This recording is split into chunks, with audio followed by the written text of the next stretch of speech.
Le 23 avril 2017, à l'occasion du 25e anniversaire de son élection au siège du patriarcat œcuménique de Constantinople, du 50e anniversaire de la fondation du Centre orthodoxe de Chambézy et du 20e anniversaire de la fondation de l'Institut d'études supérieures en théologie orthodoxe de Chambézy, Sa Sainteté le patriarche Bartholomé présidait la divine liturgie à l'église Stavropigiaque de l'apôtre des nations Saint-Paul à Chambézy, près de Genève. À la fin des matines du dimanche de Saint Thomas, l'ensemble du clergé quitte le sanctuaire pendant que la chorale entonne la grande doxologie.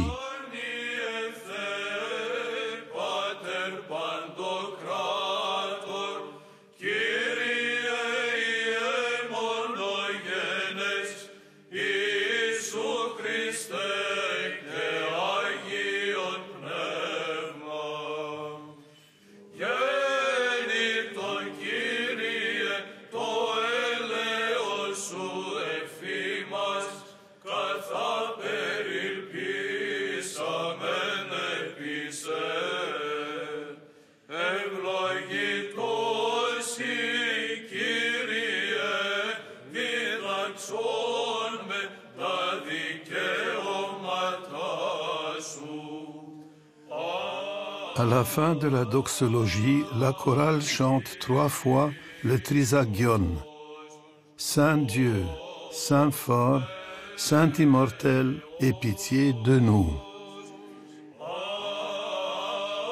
Entre-temps, Sa Sainteté bénit le protodiacre et l'aîné des prêtres concélébrants, le Père Tsétsis, qui monte au sanctuaire pour prononcer la bénédiction initiale de la liturgie eucharistique pontificale.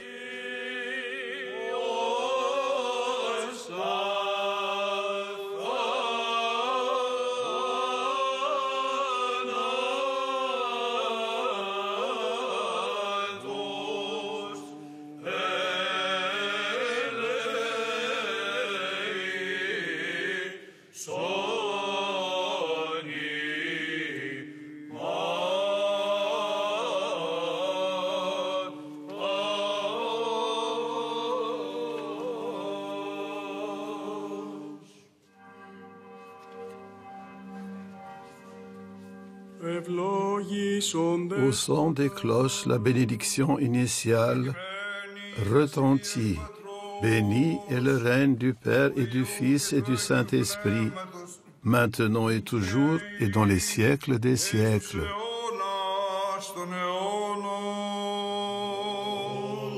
Amen.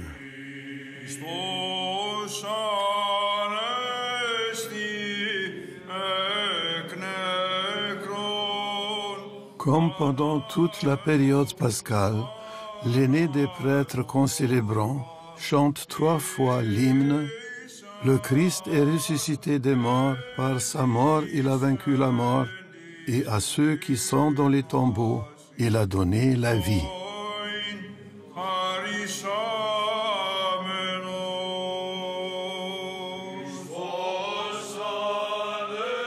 Le tropère pascal est repris par l'ensemble des concélébrants et de la chorale.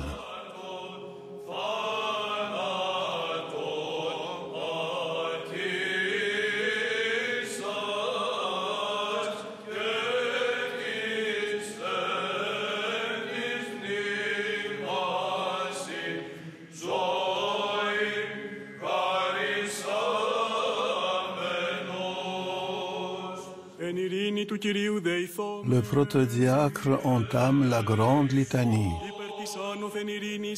En paix, prions le Seigneur. Pour la paix qui vient du ciel et le salut de nos âmes, prions le Seigneur. pour la paix du monde entier, la stabilité des saintes églises de Dieu et l'union de tous, prions le Seigneur. Pour cette sainte maison, pour ceux qui entrent avec foi, piété et crainte de Dieu, prions le Seigneur.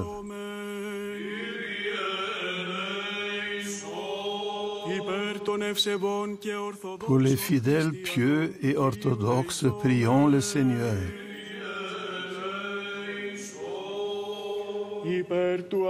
Pour notre archevêque et patriarche Bartholomé, prions le Seigneur.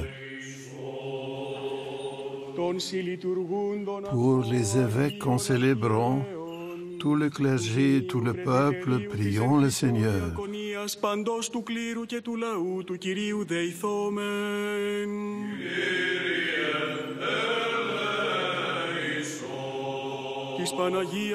Invoquons notre très sainte, toute pure, toute bénie et glorieuse souveraine, la Mère de Dieu, toujours Vierge Marie et tous les saints. Confions-nous nous-mêmes les uns les autres et toute notre vie au Christ, notre Dieu.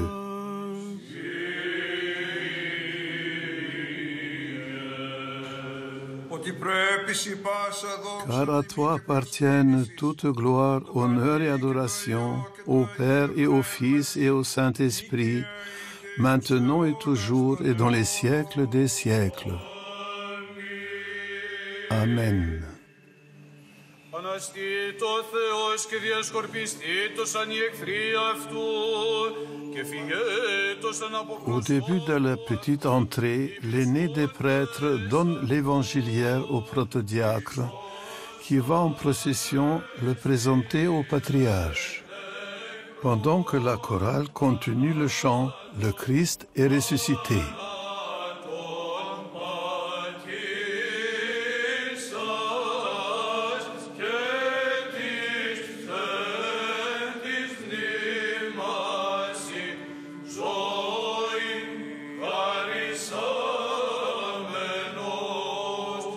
Εκλείπει καπνός εκλειπέτωσαν, οστήκεται Κύρος από προσώπου πυρός. Χριστός ανέστη εκ νεκρών, θανάτων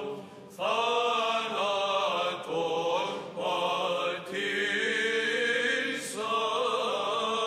και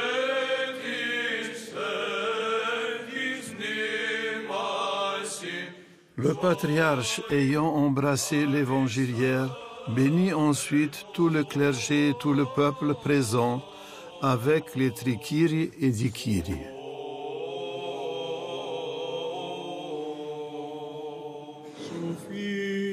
Sagesse, tenons-nous droit.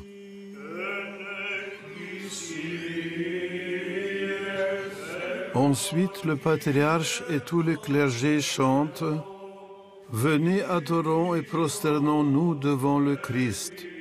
Sauve-nous, ô Fils de Dieu, toi qui es ressuscité des morts, nous qui te chantons. Alléluia. »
Chers frères et sœurs dans le Seigneur, en cette période de réjouissance dans la résurrection du Christ, La péricope de ce dimanche raconte comment le saint apôtre Thomas, dont notre Église célèbre aujourd'hui la mémoire, a été amené par le ressuscité de l'incrédulité à la foi par une expérience palpable.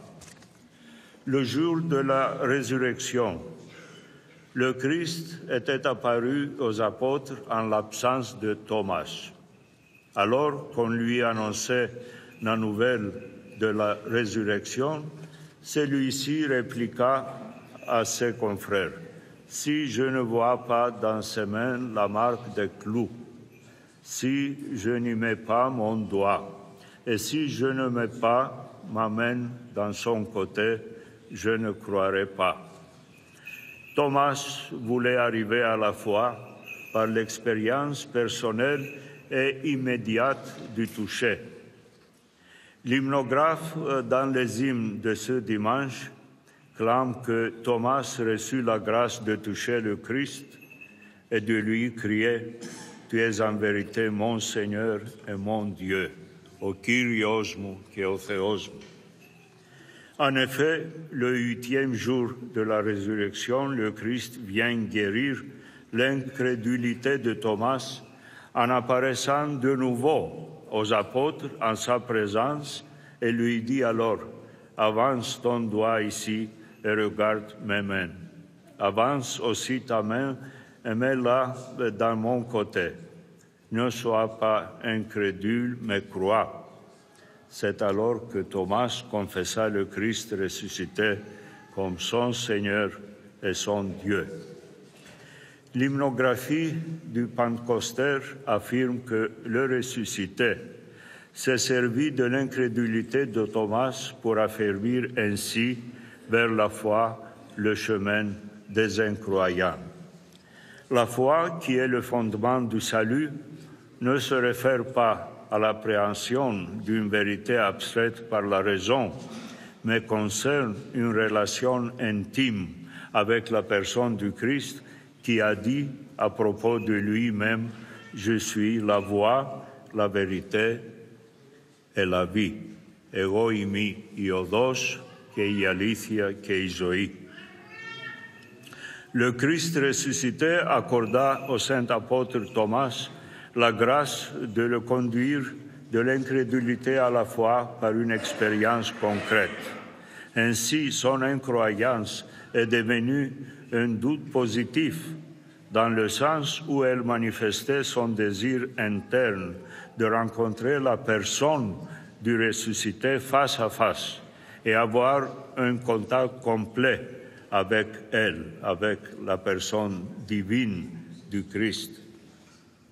Saint Thomas a ensuite rendu témoignage de cette foi jusqu'aux extrémités de la terre, non seulement par sa mission et sa prédication, mais par-dessus tout par sa mort de martyr. Notre Église célèbre également aujourd'hui la mémoire d'un grand martyr, Saint Georges le Tropéophore, le saint patron de notre Église patriarcale au Phanar. Originaire de Cappadoce, il reçut la couronne du martyr au temps de la grande persécution déclenchée par l'empereur Dioclétien, lorsqu'il se présenta au milieu de l'assemblée et reprocha à l'empereur de verser injustement le sang innocent des chrétiens et confessa ainsi publiquement le Christ. La foi chrétienne n'est ni une idéologie. Elle doit être vécue et incarnée dans la vie quotidienne qui en est le témoignage. Les martyrs de l'Église, tels que le saint apôtre Thomas ou saint Georges le Tropéophore, sont des témoins du Christ ressuscité par leur mode d'existence. Tel est le sens originel du mot grec « martis ». Leur foi était à un tel point inébranlable qu'ils n'avaient pas peur de souffrir et même de mourir pour le Christ. Chers amis, nous vivons aujourd'hui dans un monde qui n'est pas toujours favorable au christianisme. De nouveau, des chrétiens sont persécutés dans le monde aujourd'hui. On interrogeait un jour un ancien des temps modernes en lui demandant comment il fallait prêcher aux athées. L'ancien répondit de ne pas se préoccuper de ce qu'il fallait dire aux non-croyants, qui sans doute ne seraient pas intéressés d'écouter, mais plutôt de vivre de telle sorte que le non-croyant désire vivre de la même manière que les chrétiens. La foi ne s'enseigne pas d'une manière théorique, mais elle doit être vécue, et c'est seulement ainsi qu'elle nous transforme en un instrument de l'amour philanthropique de Dieu. Avant sa passion, le Christ dit à ses apôtres, « À ceux-ci, tous connaîtront que vous êtes mes disciples si vous avez de l'amour les uns pour les autres. En τούτο γνώσονται πάντες ότι εμείς μαθητέ εστέ, εάν αγάπην έχετε εν αλλήλεις». En autre mère, l'Église, en ce dimanche après la glorieuse résurrection du Christ, nous exhorte et nous encourage de vivre notre foi au quotidien, de sorte que notre mode de vie attire le monde incroyant vers sa source existentielle. Telle n'est-elle pas l'exhortation de notre Seigneur à ses disciples? Que votre lumière luise ainsi devant les hommes, afin qu'ils voient vos bonnes œuvres et qu'ils glorifient votre Père qui est dans les cieux. Ούτω λαμψάτω το φως ημών έμπροσθεν των ανθρώπων, όπως είδωσιν ημών τα καλά έργα, και δοξάσωση τον Πατέρα ημών των εν της ουρανής. Ce n'est qu'en incarnant notre foi par notre mode d'existence que nous en rendrons le plus authentique témoignage jusqu'aux extrémités de la terre, et que nous deviendrons le sel de la terre, dont notre monde sécularisé et les hommes contemporains assoiffés de vérité salutaire ont si besoin. C'est en ce sens que le Saint et Grand Concile de l'Église orthodoxe, réuni sous notre présidence en juin dernier, en parlant de la mission de l'Église dans le monde, a souligné que la vie des chrétiens est un témoignage irréfutable du renouveau de tout en Christ. C'est un appel lancé à l'humanité de participer personnellement en toute liberté à la vie éternelle, à la grâce de notre Seigneur et à l'amour de Dieu le Père, pour vivre dans l'Église la communion du Saint-Esprit. Or, cela n'est possible que si nous vivons vraiment ce que nous croyons, car comme l'a si bien dit le saint apôtre Jacques, comme le corps sans âme est mort, de même la foi sans les œuvres est morte. Les œuvres et la pratique ne sont pas seulement une preuve et une expression authentique de la foi, mais en sont un enrichissement et un approfondissement. Puisse notre mode d'existence, à la manière du saint mégalomartyr Georges, devenir un témoignage de la foi au ressuscité et de la vie éternelle qu'elle inaugure. Puissions-nous, à l'exemple de saint apôtre Thomas, vivre pleinement notre foi en l'incarnant avec conscience dans notre vie quotidienne, afin qu'elle devienne une invitation et une inspiration pour faire l'expérience de la vérité, incarnée pour l'humanité qui doute, mais qui en même temps est apparemment en quête d'un sens profond pour la vie. Christos Anesti. Monseigneur Job, c'est une grande joie de vous retrouver ici à Chambézy, où vous êtes professeur du Centre d'études supérieures de théologie orthodoxe, et vous avez aussi beaucoup d'autres tâches de la vie du patriarcat. Mais quel est le fonctionnement de ce centre dans le contexte ecclésial orthodoxe ces jours-ci? Le centre a été fondé il y a 50 ans, en juin 1966, et c'est ce que nous célébrons, justement pour servir de lieu de rencontre. Lieu de rencontre tout d'abord entre les diverses églises orthodoxes locales, et aussi un lieu de rencontre avec les autres églises et confessions chrétiennes, et d'une manière générale avec le monde occidental. Lorsqu'il a été fondé, c'était à l'époque où les églises orthodoxes commençaient à se rencontrer. Il y avait eu 3 conférences à Rhodes, 3 conférences panorthodoxes fameuses, qui ont non seulement relancé d'une manière intensive la préparation ou le projet de la préparation de la tenue d'un saint et grand concile orthodoxe, et également ce sont des conférences qui ont ouvert l'Église orthodoxe au dialogue avec les autres confessions églises chrétiennes. Entre autres, à Rhodes, on a décidé par exemple d'envoyer des observateurs au Concile Vatican II qui se tenait à cette époque.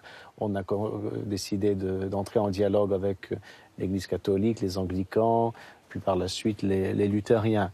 Donc voilà un peu le contexte de la naissance de ce centre qui, pendant 50 ans, a hébergé la préparation du Saint et Grand Concile de l'Église orthodoxe qui finalement s'est tenu en juin dernier sur l'île de Crète.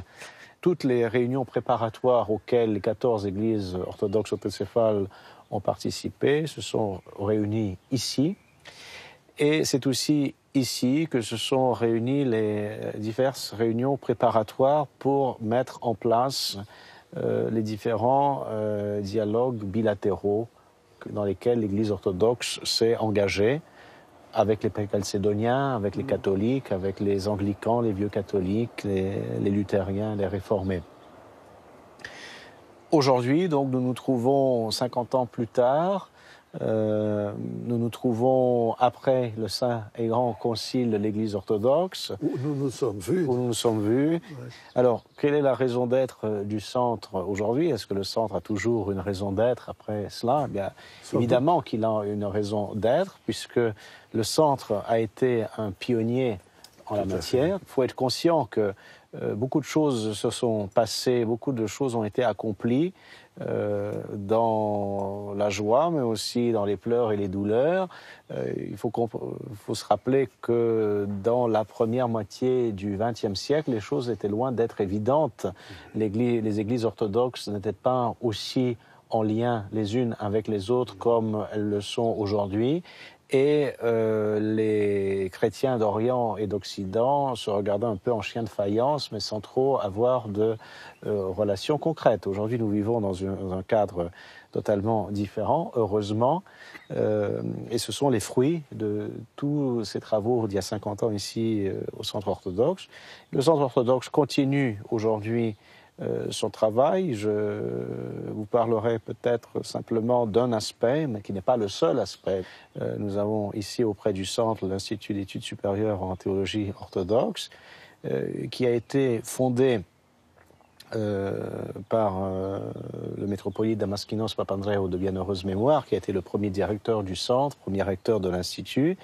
C'était l'expérience de Monseigneur Damaskinos dans le cadre de toutes les préparations, des dialogues et des réunions panorthodoxes qu'il organisait. Tout d'abord, il avait constaté que les orthodoxes se connaissaient mal les uns avec les autres. qu'ils avaient des problèmes à se comprendre parfois parce qu'ils ne parlaient pas une langue commune, et puis surtout dans les dialogues avec les autres chrétiens, très souvent les connaissances de la théologie des autres chrétiens étaient souvent du côté des orthodoxes fort limitées et se limitaient généralement à des vieux manuels du 19e ou tout au mieux du début du 20e siècle. Alors le projet de Monseigneur Damaskinos a été de créer un institut dont nous célébrons aujourd'hui les 20 ans, où viennent étudier des étudiants qui sont envoyés par leurs églises locales. Donc ce sont les églises, les 14 églises autocéphales qui envoient des candidats chez nous sur recommandation de leur évêque et de la recommandation de 3 professeurs de leur faculté d'où ils sont lauréats pour poursuivre des études dans un programme de master. Donc nous avons des représentants de toutes les églises orthodoxes qui favorisent ce qui crée des liens, puisque les étudiants qui étudient pendant 2 ans chez nous ensemble, eh bien, ensuite, quand ils retournent dans leurs églises, connaissent, ont des collègues qui, eux aussi, ont des tâches, des responsabilités dans leurs églises. Excusez-moi, ces étudiants qui viennent, ils ont déjà une licence. Ils ont déjà une licence. C'est important parce que tout à fait. Donc ils ont une base théologique et ils sont envoyés. Donc ils sont envoyés par non seulement par leur faculté, mais aussi par leur Église pour se spécialiser. Donc ça crée des liens interorthodoxes. Un des aspects du programme est d'apprendre le français, donc de connaître une langue étrangère, ça facilite les contacts internationaux. Et en plus d'approfondir leur propre tradition orthodoxe, c'est de se familiariser à la théologie protestante et à la théologie catholique. Donc ce qui se fait par le biais de la faculté autonome de théologie protestante à Genève et la faculté de théologie catholique à Fribourg. Donc cette interaction, ce programme tripartite, contribue à former des étudiants qui sont bien préparés pour ensuite représenter leurs églises dans les dialogues bilatéraux qui sont en cours. Voilà une petite contribution de Chambézy, mais qui peut-être fait avancer beaucoup les choses sur le plan de l'orthodoxie dans le monde d'aujourd'hui. Certainement, et plus particulièrement aussi en Occident, parce qu'on est en Occident. Absolument. Et nous savons que il y a d'excellentes raisons de se rappeler de ce qui est essentiel dans notre vie d'Église. Tout à fait. Mille merci, Monseigneur. Je vous remercie.